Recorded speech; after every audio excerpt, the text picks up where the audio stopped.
Welcome to the Underground, the Steel City Underground, the black and gold standard for Pittsburgh Steelers coverage. Now, here's your host, Joe Kuzma and Brian E. Roach. Hello, everyone, and welcome to another edition of the Steel City Underground podcast. My name is Joe Kuzma, and joining me for a little post-game, I guess we'll call it discussion, my good colleague and pal, Mr. Brian E. Roach. Brian, are you tired? Not as tired as you, but I'm still tired. Yeah, my buddy that's in the operations there, he was like, yeah, he does some film work for the NFL and NFL media. He's like, I didn't get home till 3, and I was like, that's about almost the time I got into my hotel room. I wasn't checked in yet. I got there at like 2:35 in the morning. It was, it was kind of nasty for folks that, I don't know how this comes across on TV. And Brian, obviously, with how late my night and how early my morning was and what little sleep I'm on, I'll need you to fill in a little bit of the blanks from our good pal Chris Collinsworth in the analysis that he gave on Sunday Night Football. I see you already kind of lamenting doing that, but Steelers lose in the final moments of another winnable game, 20-17 to fall to 3-2 on the season.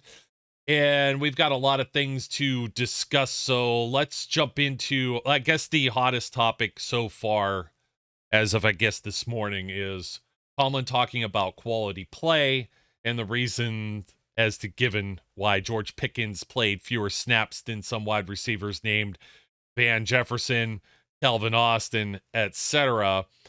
And I don't know if what was available on TV for those of us, 5th largest crowd at Acrisure Stadium, and I'm packed into rotundas, even though there was almost an hour and a half delay due to the storm that came through, the lightning and everything like that. Which, by the way, let me talk about that for 1 second. That was like the hurricane weather, dude. Like, it dumped for like almost a straight hour. Like, that field took punishment. So when we talk about some guys later on slipping, falling, whatever be the nature of that. Both teams had to play in it. Guys got hurt because of it, but it was definitely a factor in the game. So I will say that. But Joe, according to all the wonderful folks at NBC, the underground sand at Acrisure Stadium, high grade sand that will cause the field should have been completely dry. It should have had no problem at all. I have to look at the pit schedule, but I guarantee by the time the Raiders come around, we may see that's a little bit of a different shade of green down the runway there in the middle of the field, because it was starting to get a little rough there. It's not the roughest it's ever been. These are pro stadiums, of course.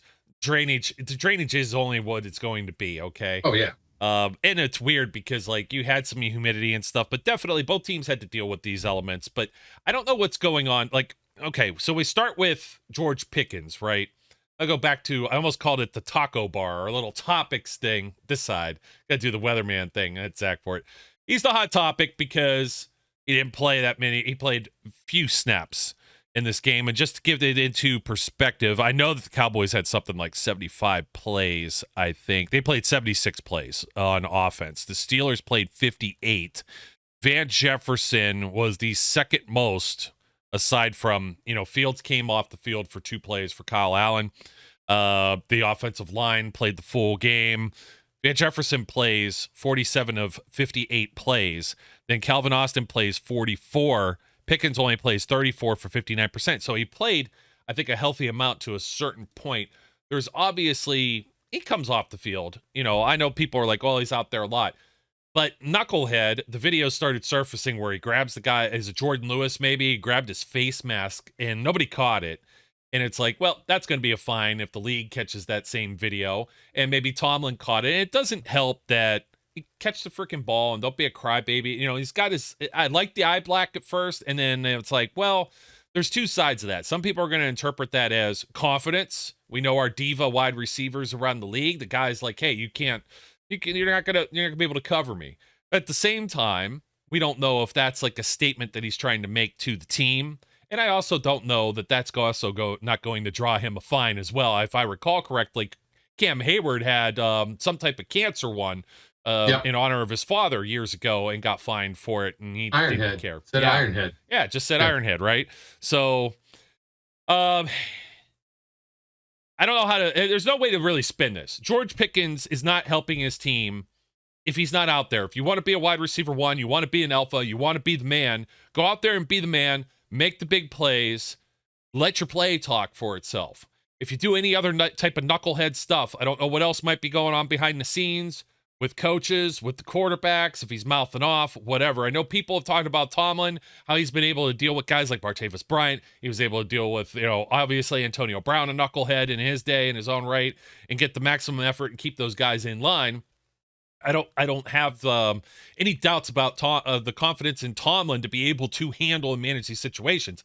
I think this lack of playing time was him managing that situation in the moment, particularly when he's out there. You're going to let him go draw a 15-yard penalty? If he goes out there and does some more stuff, talks smack, shoves somebody after the play, throws the ball at him, whatever be the case, to draw a flag? No. And he obviously yanked him and then gave a complete bullshit reason in his post game, because why give the media anything else more than what they need, right? Yeah, I will admit, I went to bed last night, got up this morning. I didn't even want to watch any of the post games. Very rarely does that occur. I'm almost always, picking up, trying to listen to whatever Tomlin says, whatever TJ says, whoever the quarterback is says, whatever they say all around the locker room. You know what? After this game, I just said, I don't really care. I don't care what you guys have to say. I saw enough. Pickens, look, I think he said it as clearly as you can. If you want to be the man, then go be the man.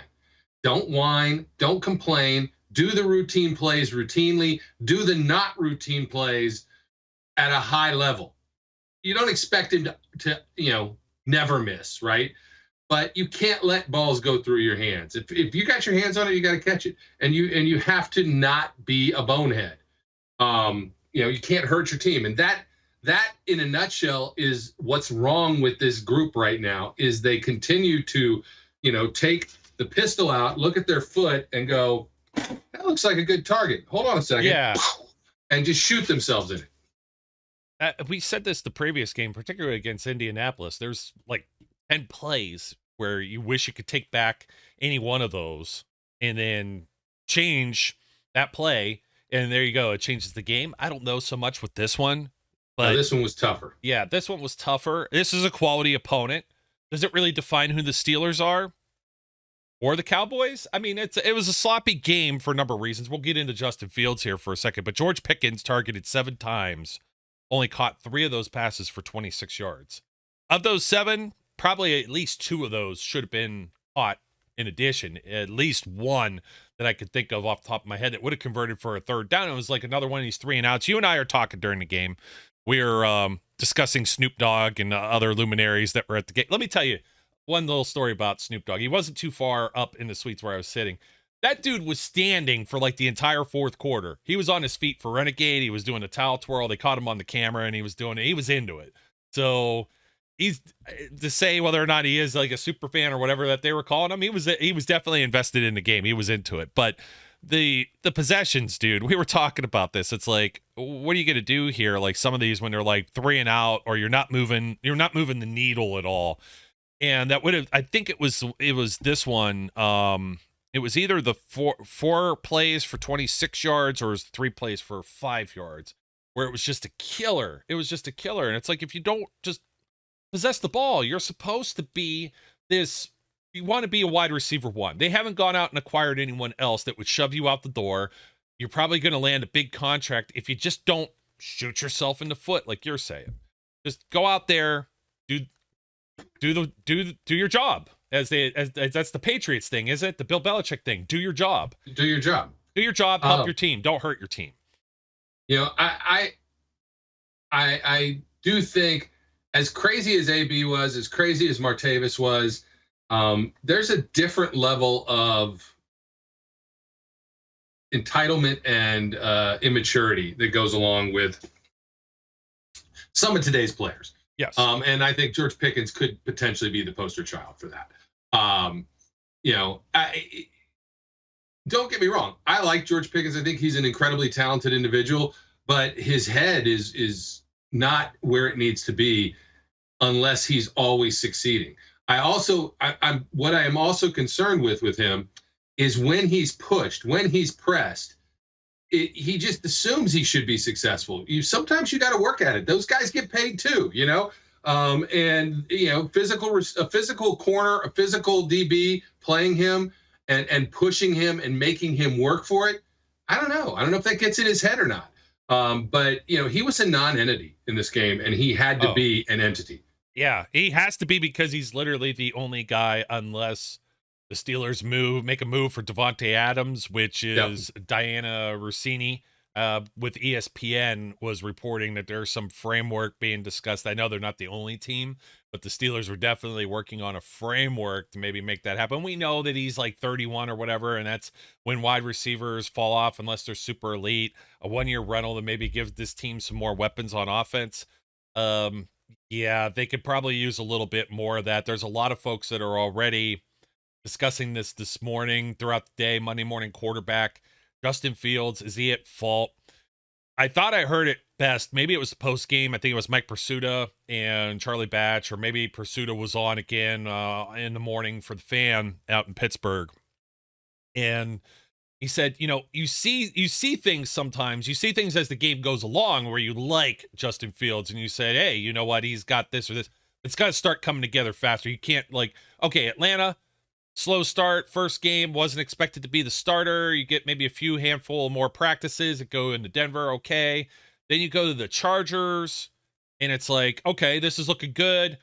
And then he takes almost 3.5 quarters, or 2.5 quarters. It was the late third quarter into the fourth quarter against Indy, and just starts lighting it up. And you're like, wow, this looks really good. This guy might have the goods. Let's see if he can keep building on this. And then you go against the Dallas Cowboys team that's already missing.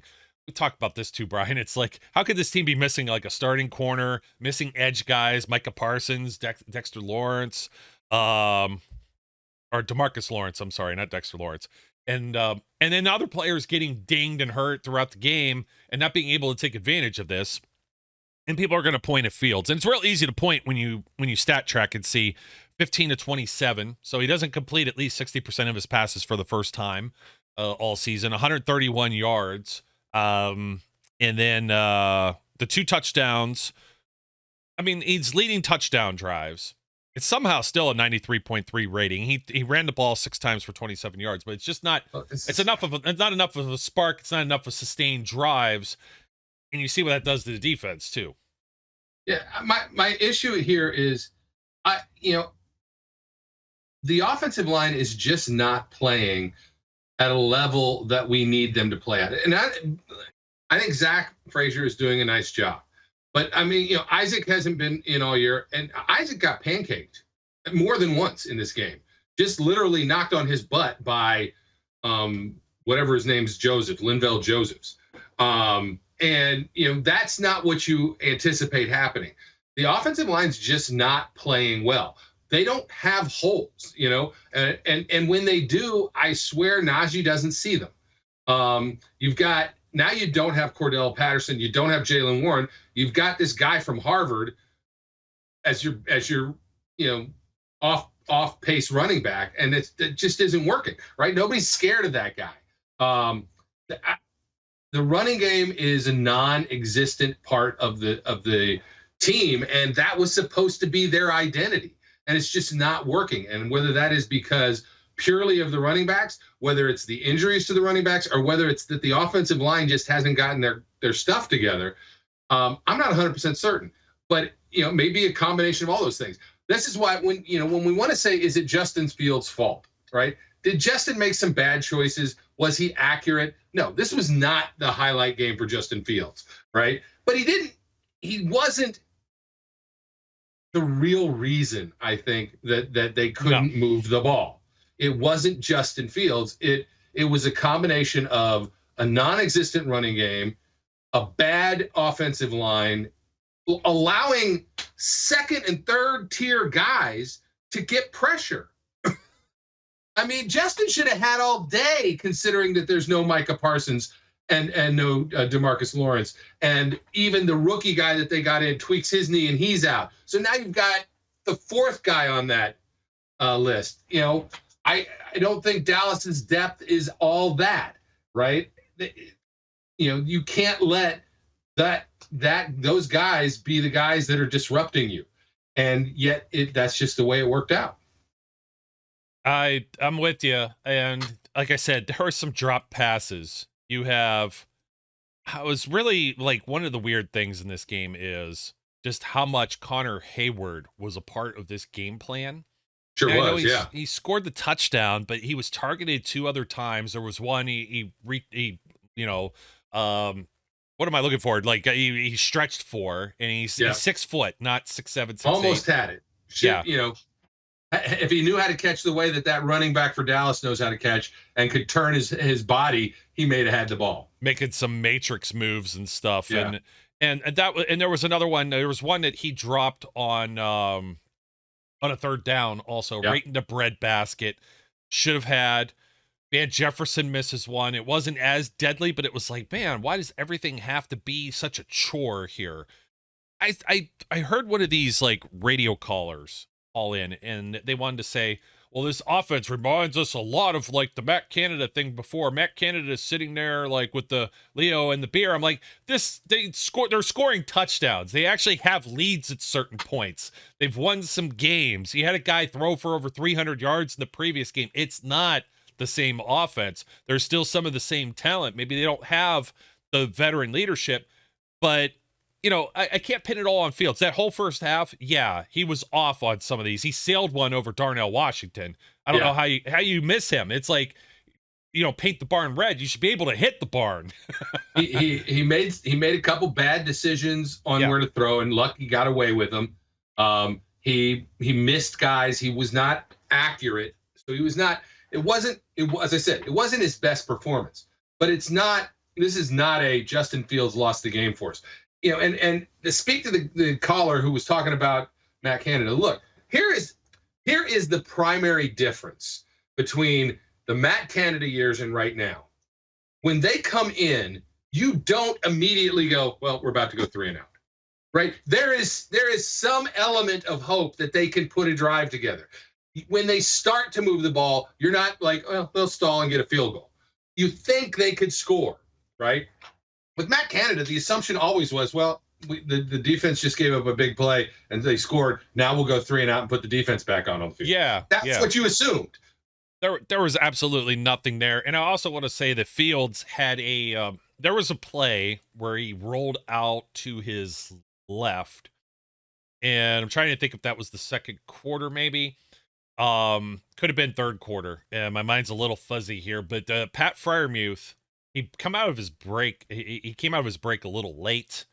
It's probably not something that shows up unless you have like an all 22 film. You're not going to see it on TV, but it was almost certainly where Fields was looking. Would have been a chain mover, would have been a first down. And if Pat would have come out of his break like a second or so quicker, he's NFL wide open. Fields puts that on him. They move the chains. And instead, Fields had to make another decision. And I think it looked like kind of like, where is he throwing it? It was almost like toward the boundary, safe, not where somebody could pick it off type of thing. And you're like, and I know he had some other options on that side where you have Matt Canada. It would have been Muth and nobody else. Like there wouldn't have been anyone else to throw to. I don't like cutting off the side of the field there too with like the rollouts. Right. I know why they were doing it though, is because the offensive line being patchwork. So, Fields still gives you a chance to do certain things, but it wasn't a clean first half. The second half, he got moving a little more. They got them right back into the game. They were able to score. But that leaves us, Brian, to where everyone else is. Following a loss, of course, they're looking for fingers, what places to point and blame, and where to place that blame, your scapegoats. But does this leave the light on now for Russell Wilson to perhaps make a debut within a game or two? He has been the inactive emergency third quarterback, which they almost went to. I thought it was kind of amusing that Kyle Allen got in, and Kyle Allen didn't just get in, but they allowed Kyle Allen to throw, and he extended a drive, and it was almost like that. It was almost like Fields kind of got the sense knocked into him right then, literally. And it was like, oh, this is what I'm supposed to do. And then he comes out there and starts playing. But that was a nice little play. Like Kyle Allen makes me like sweat, makes me real nervous, right? He's not in the category of what I would say like where I liked Mason Rudolph. Like it would be very difficult for me if he were the guy to get behind him and be like, okay, Kyle Allen. Yeah, they got a real chance at winning here.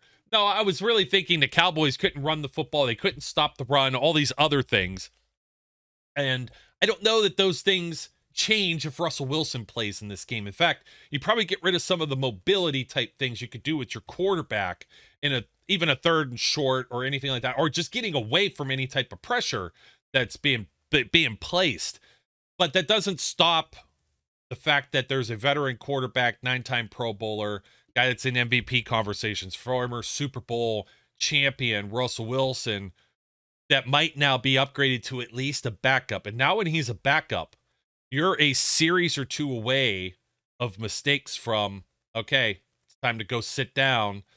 I don't know. Do you have like the old cane thing that pulls you and yanks you off the stage like you used to see in the cartoons on Justin Fields? Is he the starter? Tomlin has been very non-committal to saying who the starting quarterback, who QB1 or anything else is all the way to this point. And now you got to wonder going into Las Vegas this upcoming weekend, Sunday, another team that said they're non-committal. Antonio Pierce, head coach, is like, well, we're not going to name a starting quarterback right now. We don't know who the starting quarterbacks might be for this game. Well, they both stink. Which ones? The Steelers ones or the Raiders? Well, primarily the Raiders is what I'm talking about. I don't actually think both of our quarterbacks stink, but the Raiders quarterbacks. No, the serviceable quarterbacks at least is with the Steelers, right? Yeah. Here's the thing. I fully anticipate Tomlin coming out tomorrow and doing exactly what he has done every week and saying we'll allow the quality of Russell's practice to determine where we go. What I will say is this. I think the door is absolutely open. Whether this is on Justin's fault or not, I want to throw up because I'm about to give Chris Collingsworth some level of credit, which makes me want to throw up. Write this date and time down, folks. Yes. You don't know how this is just bad. But one of the things he said is Justin Fields is at his best when the first option is there. When he just comes out and runs the play the way it's designed to be run. When he doesn't have to move off of his first read. When he has to move off of his first read, that's when you start to have problems. And it's one of the things you and I have both said throughout the season. His processing isn't the same as Russell Wilson's, right? And we have greater faith in Russell Wilson's ability to diagnose, process, and move than we do in Justin Fields. And if you watch the plays he's successful, that's usually the case, right? Boom, the ball is out. It's out quickly. It's to the guy that he was looking at from the beginning. The play ran the way it was supposed to run. Once it starts to go a little haywire, the only upside you have is his legs and whether he can make something out of nothing.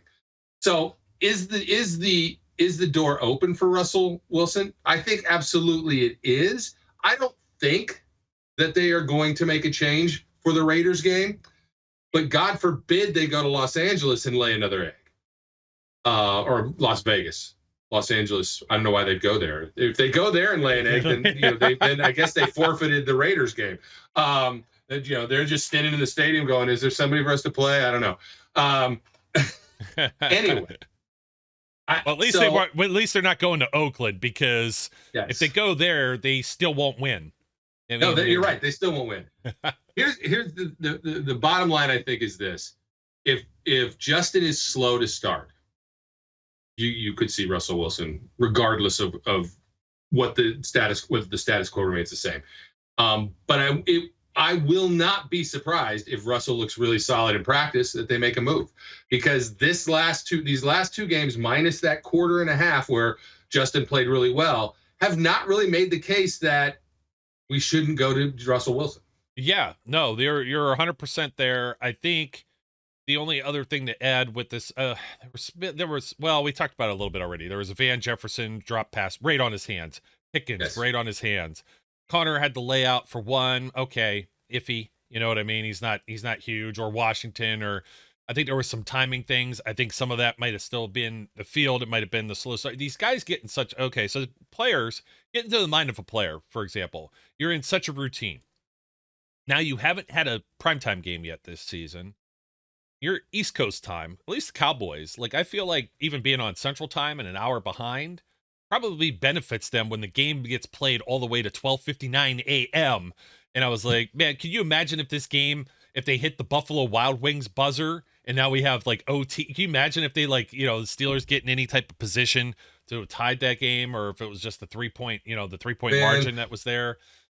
It would have been I gotta wild. tell you, I wasn't really that excited for overtime. No. I mean, I would have been happy if they got into overtime and we won. But I was kind of like, first of all, what is it? 15 seconds left when they got the ball back finally. Yeah. There was literally no shot of them moving the ball close enough. And, after the first wasted play where there's nobody freaking open anywhere, it was not going to happen. It's a real human element, though. It's like being awake, your body being ready. I mean, if you got to use your bathroom schedule for the older folks, like you're on a clock.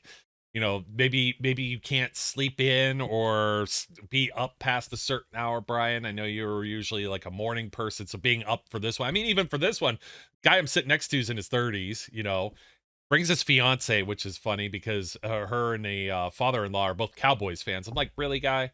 Like, you did tell her we don't let them leave unless we win, right? So, but, we're sitting there like, man, I'm ready to fall asleep here. And I know these professional athletes and whatever, they get paid, got to do it, whatever. And the other team's got to do it too. But it doesn't help that the game starts later and now you're cool. And you don't even get like the full introductions for the players, all the hype, the home, home field advantage, so to speak. But the fans did stick around for the most part. I will say there weren't a lot of yellow chairbacks until the very end. And it was a nail biter of a game. But you brought up something interesting here, Brian, as you were just discussing. We're talking about a lot of things with the injuries. And man, this injury bug is starting to hit. There was a guy, number 89, comes on the field. Who the hell is that?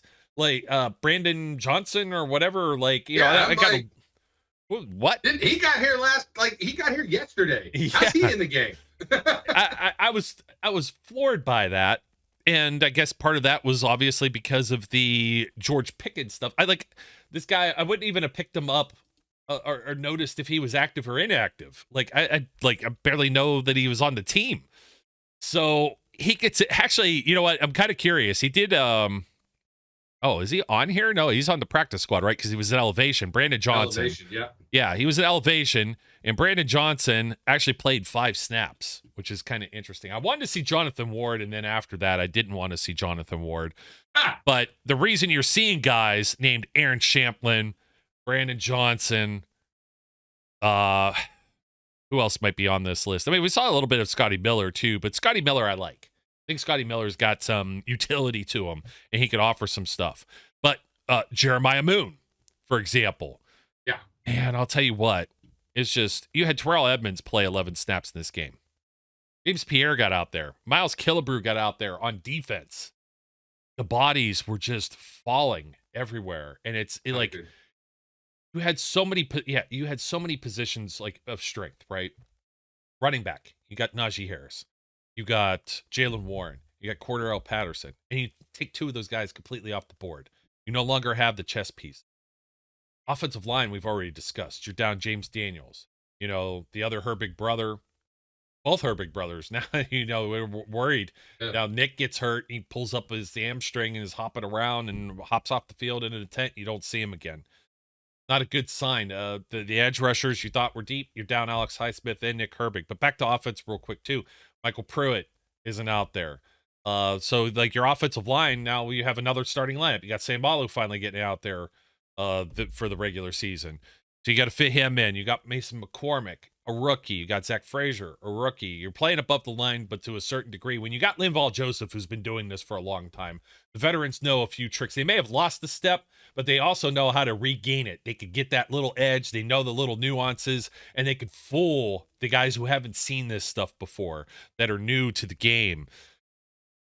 It's rough. It's whatever, It also helps that Dallas was sending some blitzes and stuff, but the injury pile-ups now, you're very fit. You've been thin at running back. You're going to sit Pickens. Now it's like, you're worried about a wide receiver too. This is why. Fields gets knocked out and you're like, oh, I just hope that he's okay. And I know it looked like a mess. Maybe it was a mess on TV. In the stadium, it definitely was, because it's like, You got Hockley's kid out there, Sean Hockley. He's, waving his hands. He's blowing the dead ball. Player safety, he was taking care of that before addressing the flag, and then the Steelers never pulled Fields off. I don't think that they could do the concussion evaluation if that's what they were looking for, and they most certainly should have. He took like an uppercut shot like Rocky, you know what I mean? Yep. Apollo Creed and Rocky, and he just took one, and I mean, you may as well just seen all of the everything, sweat, rain, everything goes flying. It's like, yeah, that guy needs to be evaluated, but I think they have to take him off the field, take him to the tent, and do that evaluation away from the field. And they were trying to do it on the field, and I think Hockley's like, no, you can't do it. And it was kind of messy, but they got it right. I will say that. I didn't have as many complaints other than we were talking about the NFL crews are clearly being instructed to not call holding as much as they could or should. And it's frustrating. It's very frustrating when you got players like TJ Watt, and then when it's only TJ Watt and nobody else, he has no help because Nick Herbig goes down. They're getting thin in some spots. They got to get healthy in some spots, or this can really, this could be what we got here. Legitimate reasons to be alarmed. Raise the red flags for this one, especially. Yeah, the injury toll. This compounding carousel of injuries is absolutely a reason to be concerned. And there's only so much you can do when you start to go 3 deep or 4 deep in your depth chart at outside linebacker, and you've got TJ, which is great, but now you've got Moon, but you also lost Liao, right? Yeah, who was playing some outside linebacker. So now that's it, which also means TJ gets no rest, right? Because if he gets rest, you got to put Isaiah Loudermilk out there. Somebody, Dean Lowry or somebody that's that's not meant to play that position, right? Here's the funny part. I'll tell you, this was, to me, it was an omen of bad things. And here was the omen of bad things. In the lead up to this game, right? One of the things that they showed was the last time these two played, TJ covering CD Lamb. Right? They're like, oh, why was that happening? And TJ's got this look like, why am I? First or second play, TJ Watt is covering CD Lamb. I'm like, that's not a good thing. That's a bad thing. But it didn't turn into much making. But still, I mean, TJ caught him. It wasn't a big gain or anything. It's just it was weird. It was this weird, like, I don't like that start to this game. All right. Sorry, I digressed. Back to the injury thing. This is just, it becomes insurmountable at some point, right? Because you can't just go to Kroger's or ShopRite or some, and go, can I please have some high level edge rushers, please? Now, you start to get in a position where you just can't compete. Yeah, and the pressure was definitely a problem. I was going to let you actually go to the taco bar here, as we called it, but the defensive woes. Woe is me. Now, oh man, you want to blame the defense, right? Like it's not all on Justin Fields, but you can blame the defense. But then again, how many turnovers did they create? How much more did they got to do at a certain point to here's the issue. Tide? Yeah, here's the issue. They become reliant on the turnover, right? Instead of getting a stop, the only way they get a stop is through a turnover. My concern, which started in the last game and was again emphasized in this game. Here's a team that couldn't run the ball and yet can run the ball on us, right? As the game wore on, they became very good at running the ball. That's a problem. If this team cannot stop the run, they're in deep shape. Now, look, I'll give Dallas a lot of credit. They switched from a zone blocking scheme to a more, we're going to double team and knock Larry Ogunjobi 6 yards back, and we're just going to run right there. We didn't adjust back from that, right? It was problematic. We didn't have answers. And part of that is, our defense is predicated on pressure. We're not getting the pressure we need. They are playing quick release football where Dak is getting the ball out of his hands very fast, right? And we're schematically not doing a great job of matching up. The game-winning touchdown, we're in man.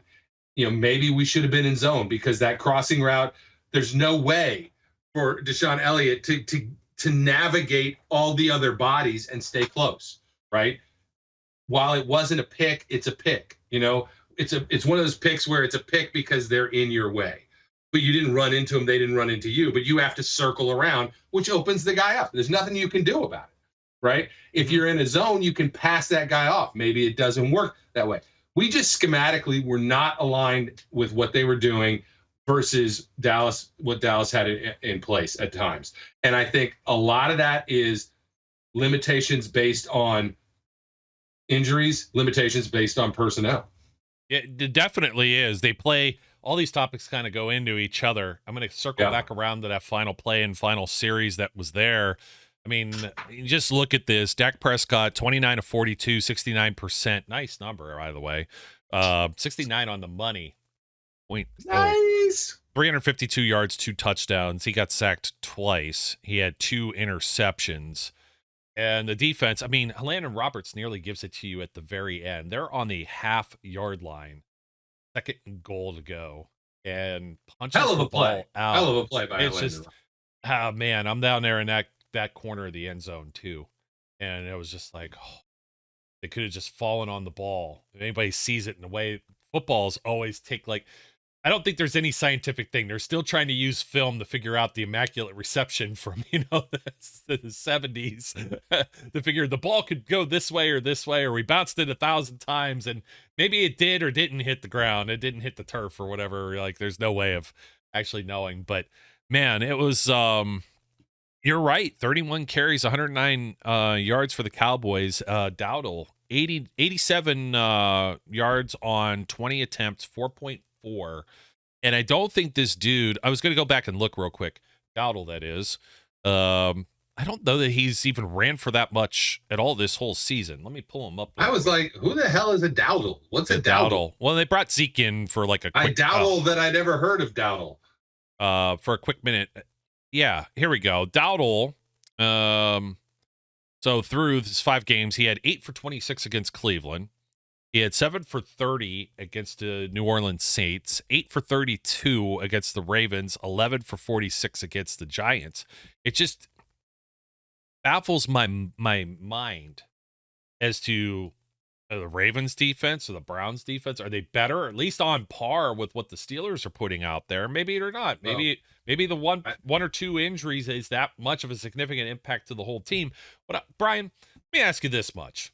There's a lot of people on Patrick Queen, right? High dollar guy that was brought in. Oh, he doesn't have like interceptions. He doesn't have sack, like all the vanity numbers. Somebody I heard on the radio say, I don't want to see him tackle the guy after the guy already got the first down. He is filling gaps. He didn't feel that sometimes throughout the season thus far, the run game that big a liability. But I'm not expecting him to make all of these huge plays, right? There was a Ryan Shazier, and at times, let's remind people that everyone was mad that Ryan Shazier would always get injured or not be available. Ryan Shazier over pursue. They should move him to safety, okay? We thought he was a special player, and he was turning into that special player before that, tragic accident that happened against the Bengals. I don't know that most inside linebackers are even built to do what Queen does, but I'm not expecting like the moon from Patrick Queen or Peyton Wilson or even Landon Roberts. He almost gave it to us, gave a gift at the end. If you watch, if you have access to the All-22, if you want to just watch the replays of the game, go back and look at how many of the Dallas offensive linemen are getting to the second level. That's the problem.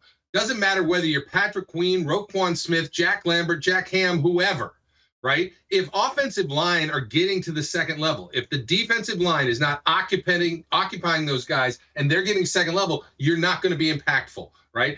The linebackers feast when our defensive line eats up the offensive line and keeps them off of them.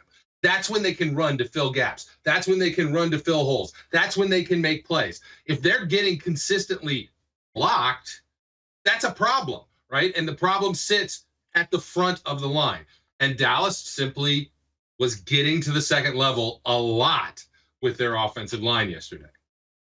Yeah, totally. I know you were talking about the secondary too, and you're absolutely right. There's times where Deshaun Elliott, I think, plays fine.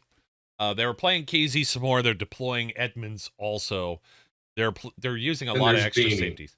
And then there's Beanie. And Beanie's he's a pure corner, but man, what a bad game. There was a play where he was just completely lost.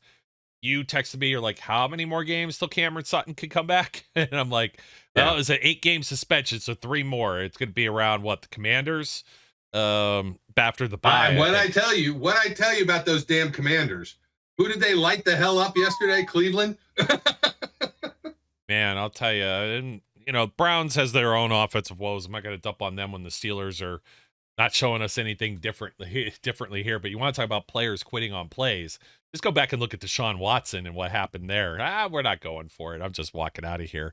However, one other thing we do have to note, unfortunate that it happens in the realm of this loss and the way that you're licking your wounds. But Trent Joseph Watt, is that what it is? Trent Jordan Watt. How come I can't remember his middle name? But TJ Watt. TJ, 100 sacks. 100 second fastest. 101 actually, I think. Yeah, he's at 101 now. So yeah, just the fastest. That was the best image you could find. That's not mine. That's the NFL. They're putting it out there. Well, that was the best that they could do. That's horrible. Oh my goodness! Yeah, you know what? It's like one of those photos. If you're watching the show, folks, take a look at this. What is wrong with his face? I don't know, man. It just, that's what threw me off. I was having the same thought at the same time, and I'm just like, my goodness. You know what? There's no more evidence that the Pittsburgh Steelers are the most disrespected team in the NFL by the NFL than that picture. Yeah, Trent Jordan Watt. I know Joseph. I told you I'm tired, man. I'm on about 3.5 hours of sleep. It's amazing. I've gotten it all. I've hit most of the notes that I've been trying to this point. It's pretty amazing. But yes, how many games? I was trying to find the number of the games, and of course, 102 or 101 or something. Yeah, it was something like that. I hit back too quick. I was trying to find the actual number. Second fastest in the history of the NFL, behind only the Minister of Defense himself. Mm-hmm, the Minister of Defense, and the Minister of Defense did it in far fewer games. Yep. Okay, here we go.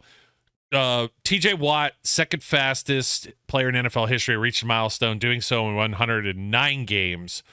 So Reggie White hit the mark in 96 games. DeMarcus Ware did it in 113. So second fastest. It's like Hall of Fame level. It's almost, well, I don't want to use that word almost. He got actual sacks.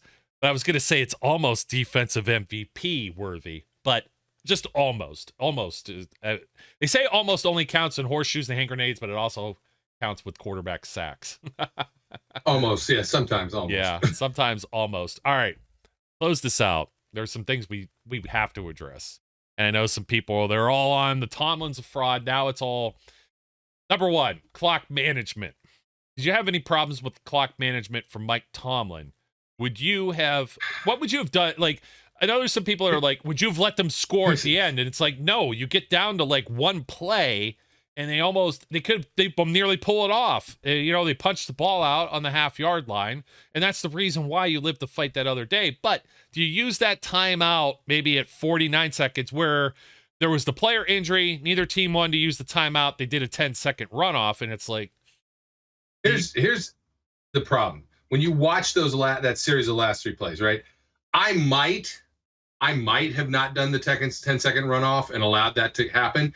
The problem is the very next play, they have to take it because they've got a problem. There's a communication issue, and this is these communication issues. These are player issues, right? These are not coaching issues. If the players are failing to communicate correctly, those are player issues. They have to be addressed by coaching, but that's not a coaching problem.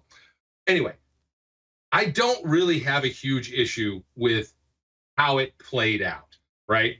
When you're talking about the difference between 49 seconds or 47 and 37 seconds, it was like, okay, you didn't anticipate Landon Roberts causing the fumble, and maybe that's going to happen, right? And going, holy crap, wow, that's amazing. We might have a shot here. You can't be predictive, right? You're trying to save that timeout so that if you do get the ball back and you do manage to get within field goal range, you can call a timeout so that you can get your kicker on the field to kick the field goal, right? If you don't have it, which is how it really boiled down, even when they had 15 seconds left, unless they can book their butts down the field, get into position and spike the ball, they weren't going to be able to get Boswell on the field. They were never going to have time to get the ball off, right? That's what you can't just decide to do that. And then they had their hand is forced because they have a problem on defense and they need to use the timeout, right? Collinsworth plays it off like, oh, they wanted to see how the Cowboys were lining up. I don't buy that for a second. Yeah, and that's part of the coaching thing, obviously, too, with me, is that, geez, man. Well, they did have a communication problem, defense and offense. So offense, you're talking team, and there was, what was it that happened? And some guys were jawing, and the play clock's going, and the game clock's going, and it's like, get your ass back in the huddle and be able to run a play, and they weren't able to do it. There was like 6 seconds, and it prematurely they called it instead of waiting until the final second and just did it. The other one was too many men on the field, a substitution issue. Cam Hayward comes in and nobody comes off the field. And I don't know who was supposed to come off. Could have been another defensive lineman. I have a feeling if it was a defensive lineman, Cam would have been running in and the other dude would have been running out, but they had way too many, because then there was like 2 guys trying to come off, and they may have only had 10 players. I didn't admittedly count them, but it was a mess. You could see it from the stands. Timeout. Get your act together. Okay. But a lot of that boils back to the same issues that we've been talking about. You got all these different pieces that are being forced into the game that aren't getting first team snaps or even second team snaps during practice and during the week because of injury, right? When you have your roster is that fluid because of problems that are occurring in game, stuff's going to happen. Yeah, and one other thing that probably doesn't get noted here is there was a ton of Cowboys fans there. Believe it or not, the crowd noise affects you when you're trying to make the defensive calls too. And it was pretty loud during that whole exchange and before that second timeout. I think it was the second timeout they burned. I think the first one was with Fields, but whichever the first defensive timeouts. Now, you get to the end of the game, Brian, and it's 4th down, and Cowboys take a timeout. They get a look-see. They're going to get their play in, and then the Steelers are going to play the same kind of mess now, which was kind of like, okay, had to be a communication problem or not the right personnel or whatever, and you come back out there, and like you said, not only playing man, but one of the things that they were doing, or that Tomlin's living in his fears doing, is they don't blitz. They're afraid to send that extra guy. They're just using the 4 and trying to let TJ be TJ and Cam be Cam, but then is Jeremiah Moon going to moon out there? Is he going to moonwalk? He got like flattened on that final play. He got in and then just got flattened. And Dak has all the time in the world to do whatever he needs to. If you would have sent one of these DBs and just sent them quick enough and just at least flushed them out to maybe one of the edge guys have a chance, or at least he cuts off half the field. Maybe he has to throw across his body. You could have like somebody, I know people are like, where's Minka been? A lot of times Minka looks like the guy that's not doing whatever because he's covering for whoever else. Dante Jackson slips and falls or whatever, and Minka's the guy that's there trying to recover. Safety. He's there to safety, as in help. He's the safety valve there, right? But it's just, that's the play that you end up coming up with, and they didn't send anybody out there because he's afraid somebody's going to run free. You don't have enough hats on hats. Gotta get that. You had to have that accelerated. I don't know why. Like, I would have rather lived and died by the sword there. Maybe even kept the time out and just sent somebody through. Send somebody. I'd have done a zero coverage blitz on that last pitch. I mean, I was thinking, just sent the whole thing. Yeah. I mean, at this point, it doesn't matter. If you get there, the game's over. If you don't, right, you've still got your one time out and you're in no worse position than you would have been, right? Here's the thing. I do think I agree with what you're saying, right? And I think this is an adjustment issue, and they were not going to have any choice, right? They're going to have to be creative in how they get pressure now, because they are not going to be able to depend on TJ as the sole entity that's going to be there to get them pressure, right? I don't think they're good. That as much as I think Omar Khan can be a wizard at times, I don't think he's going to magically pull an edge rusher out of his ass. No, right? no. That they're not going to get Bud Dupree from the Chargers. They're not going to get some guy from anywhere else at this point via trade, right? I just don't see it happening. So that means they got to be creative. You're going to see Patrick Queen start to blitz. You're going to see safeties blitzes. You're going to see other things because they're not going to be able to get pressure otherwise. They're just not. Well, that was exactly my point. Somebody like Elliott, for example. Yeah. Just send a dude. Just send him straight through. And like at least try and force one of these linemen to move back. Make Dak adjust. Let him take an extra second or so. If he finds it, so be it. But maybe you don't burn that time out. I think it's great you mentioned zero blitz, because the first thing that came to my mind was Brian Flores at the end there. And I was just thinking about that because I want to say when I was watching that London game, and it was the Vikings and the Jets and Aaron Rodgers, and he threw 3 picks in that game, and I was like, and it kept showing Flores, but there was a point there they had the zero blitz look, send the house on one, and then another one it was like, okay, who's dropping and who's not. That also makes Dak think a little bit. So if you're sending an extra guy, that's how they rattled Fields the same way. They overloaded on the one side.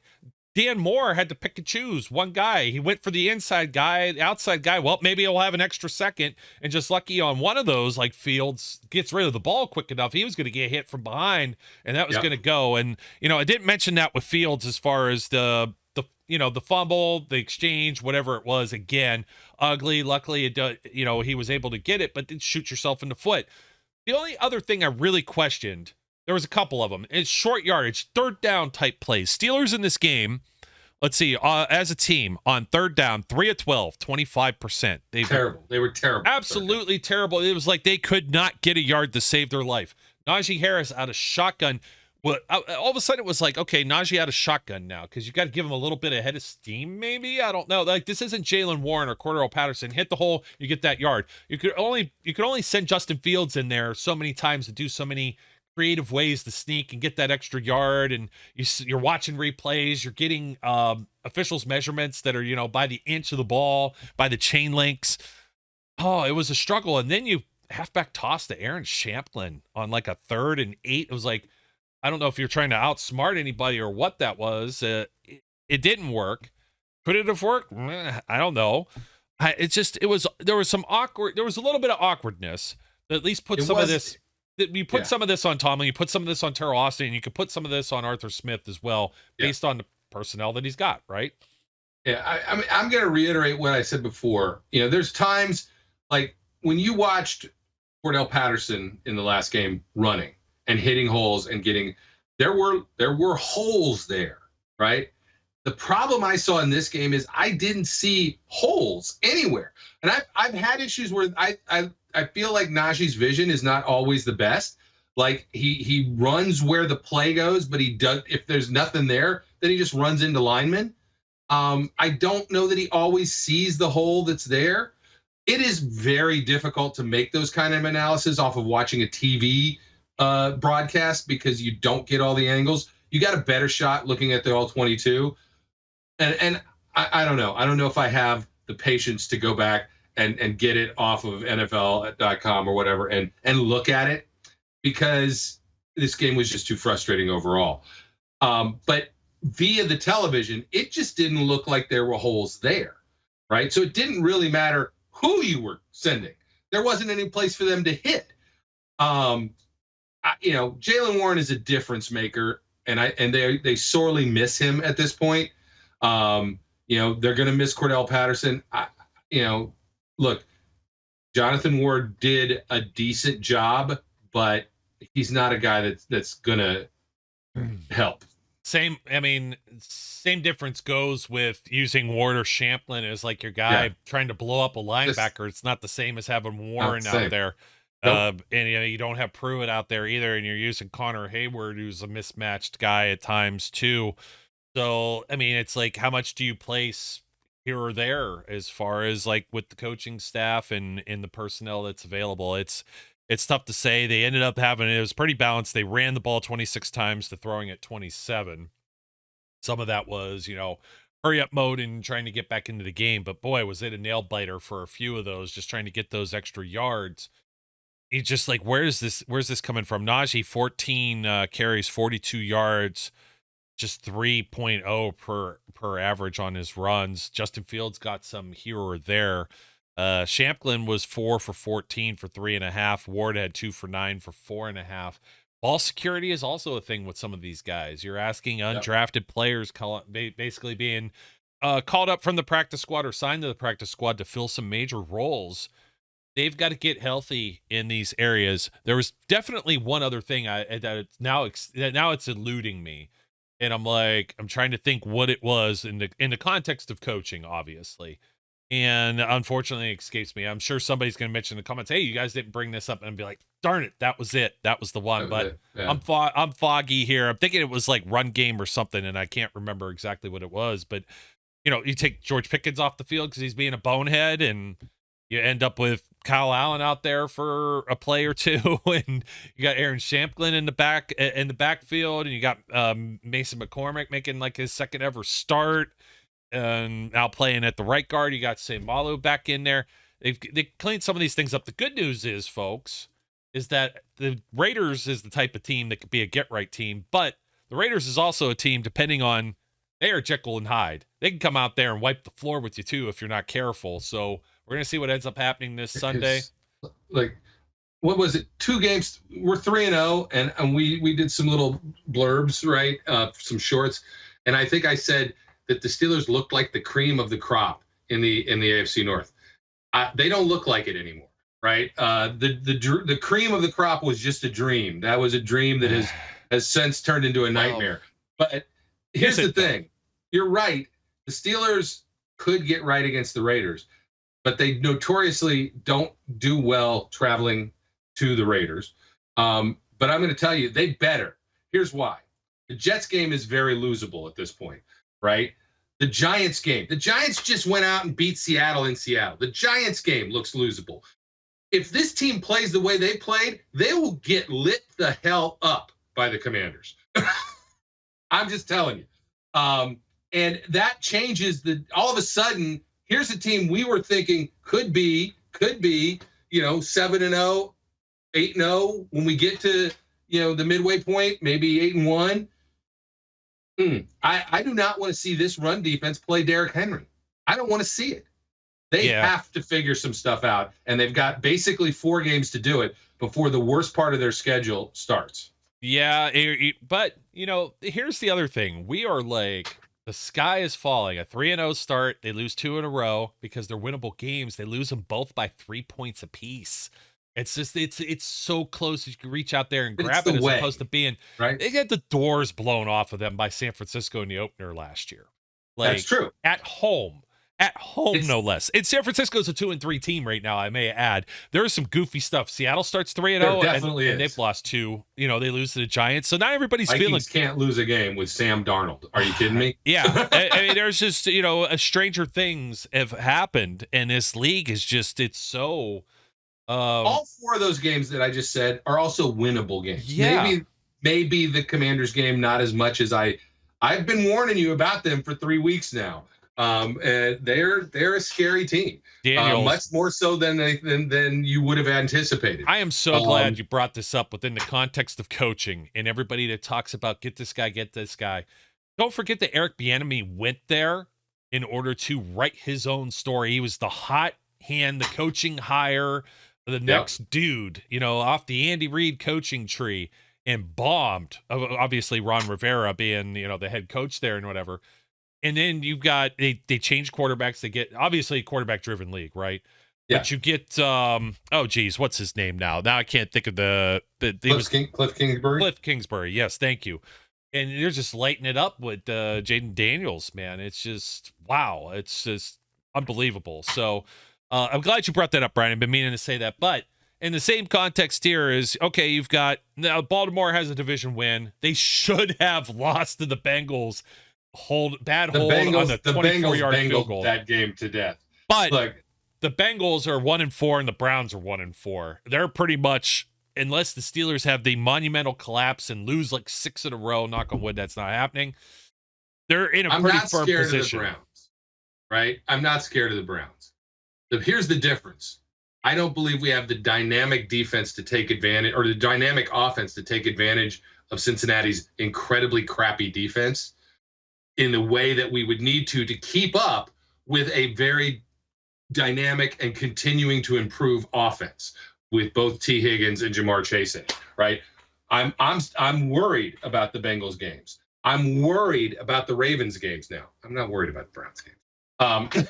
But even if you split those and say you win 2 against Cleveland, it should be good enough to get you a playoff berth, provided you don't, like, if you could beat, like, the Jets, for example, and keep the games in conference, the ones you really need, is you're going to get a tougher part of this schedule. But again, some of these still look winnable. So I think my biggest issue is like all the fire Tomlin, mediocre Mike, and all this crap that people say.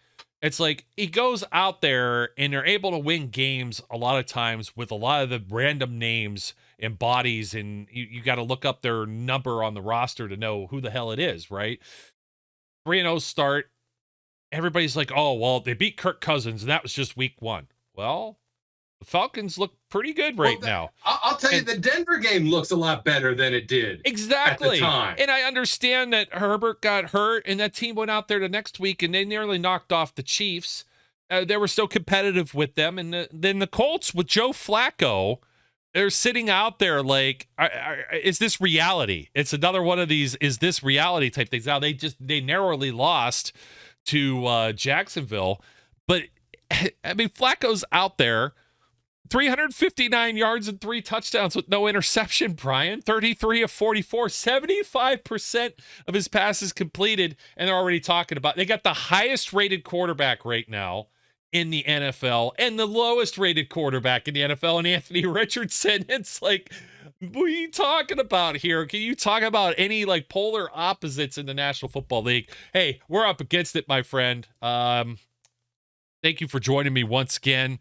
And we got to do this maybe later again this week. We'll see a little pregame stuff. Raiders, another classic franchise kind of battle.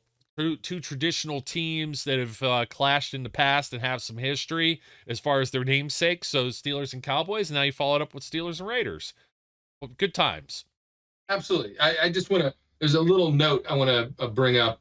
I'm going to, next time I'm on, because I don't have the details right now, there's a walk in Pittsburgh, similar to like a March Dimes walk, right? It's some kind of a health-related walk that could use as much support as Steelers fans want to give it. But I don't have the details yet. When I have them, I'll share them. Sure thing, my friend. We will do that. Thanks again for joining us here for Steel City Underground podcast post game. It was still a hell of a game that could have went either way down to that, 4th down play. And I mean, it's the difference, as we say, inches, just that one play, it could change everything. If you're 4-1, you're sitting here you're probably talking about all of the different turnovers that, the Steelers had. And oh no, I'd still be talking about the fact that they got run on and that they couldn't get off the field without a turnover. Yeah, but it's certainly winning cures all. We know that, and makes it less painful anyway. And yeah, the way they end up winning in Atlanta and against the Falcons, and then of course against the Chargers, it makes everything all the more different. It's just I don't like that narrative necessarily. It's like, oh, Bo Nix's second game, and it's like, oh yeah, but you could downplay that, but then look at what Denver ends up doing to everybody else right after that. Look, that's a good defense, right? That's what you. Forget the Bo Nix part of it. He still doesn't look that great. That defense is very good. So that's what you take away from it. They scored what, 2 touchdowns last game? I mean, they're just very good on a defensive unit, and we pulled that game off. Was it tight? Yes, it was tight. But it should be. That's the thing we can kind of hang our hat on, is if the defense can get their heads out of their butts and come back, get healthy, right? Get back to playing the way they played, we can live with a limpy offense. Yeah. There was, by the way, that was Patrick Surtain, 100-yard. 100-yard return. Yeah. Wow, man. And, Dak, they could have did more damage. But the Steelers, the Steelers could have got blown out in this game. They had those turnovers. One was a punt, basically, with Joey Porter. But the other ones, Dante Jackson ends up coming down with one. That one's a mulligan. Points off turnovers would really have helped in this game. And, not typically do you have a team that turns the ball over 3 times and wins, as Dallas did. But they weren't going to do anything at the end of the half with that one. It's like you live the fight, and now what are you going to do? Turn it over or give them a short field so they could just maybe even chip in a field goal before halftime? No, you're gonna get a little breathing room and then run the clock out and force them to use their timeouts, which they did, and then go to the locker room. That was the smart thing to do. So in the context, that's the thing I wanted to talk about with the coaching. I didn't have a problem with that one. That wasn't an issue. And you had the long punt one with Joey Porter, and you just, you wish it could have ended up differently. It could have ended up really badly in different circumstances. So it's great that the Steelers were able, strip sack with TJ, the combo, TJ Watt, Nick Herbig. Just got to hope they get healthy. The Herbig thing did not look good with the hamstring. Maybe get Alex Highsmith back soon enough. So here's the thing about that Surtain interception, by the way. Debo did it with more style. There was more drama. There was more angst. There was more, is he going to make? There was more oxygen on the sideline. That was the most boring 100-yard interception return I ever saw in my life. He's like, okay, yeah, nobody's anywhere near him. He's going to just walk in. That was boring, lame, terrible. Debo did it better. Whatever you say, my friend. Folks, don't forget to like, comment, and subscribe. That'll do it for us. Thanks for joining us. Look forward to seeing your thoughts in the comments section, wherever you may be. Drop it over on our website. We have a comment section right on the post for the podcast on the website, too. So if you don't happen to watch this on YouTube or now on Spotify, we have 2 feeds on Spotify. We have an audio and a video feed. There's 2. So make sure you check that out, too. You could. We can be Spotify stars? In addition to being YouTubers, right? Wow. And TikTokers and everything else. TikTokers and talkers. But that'll do it for us, folks. I don't want to be a TikToker. I don't. Anyways, Brian, TikTok. the point is, for the 2%ers, you can leave a comment over at steelcityunderground.com. You click on podcast, you click on the show, and there's places to comment there as well if you don't happen to be only on YouTube, where we see a lot of these comments. Until then, though, folks, that'll do it for us. My name's Joe. His name's Brian. Collecting my thoughts here. I'm still tired. I'm like running on pure adrenaline and caffeine. Till next time, we encourage everyone out there to be safe, be good, and we'll catch you later. We would like to thank you for listening and remind our listeners to follow us on social media and our website, www.steelcityunderground.com.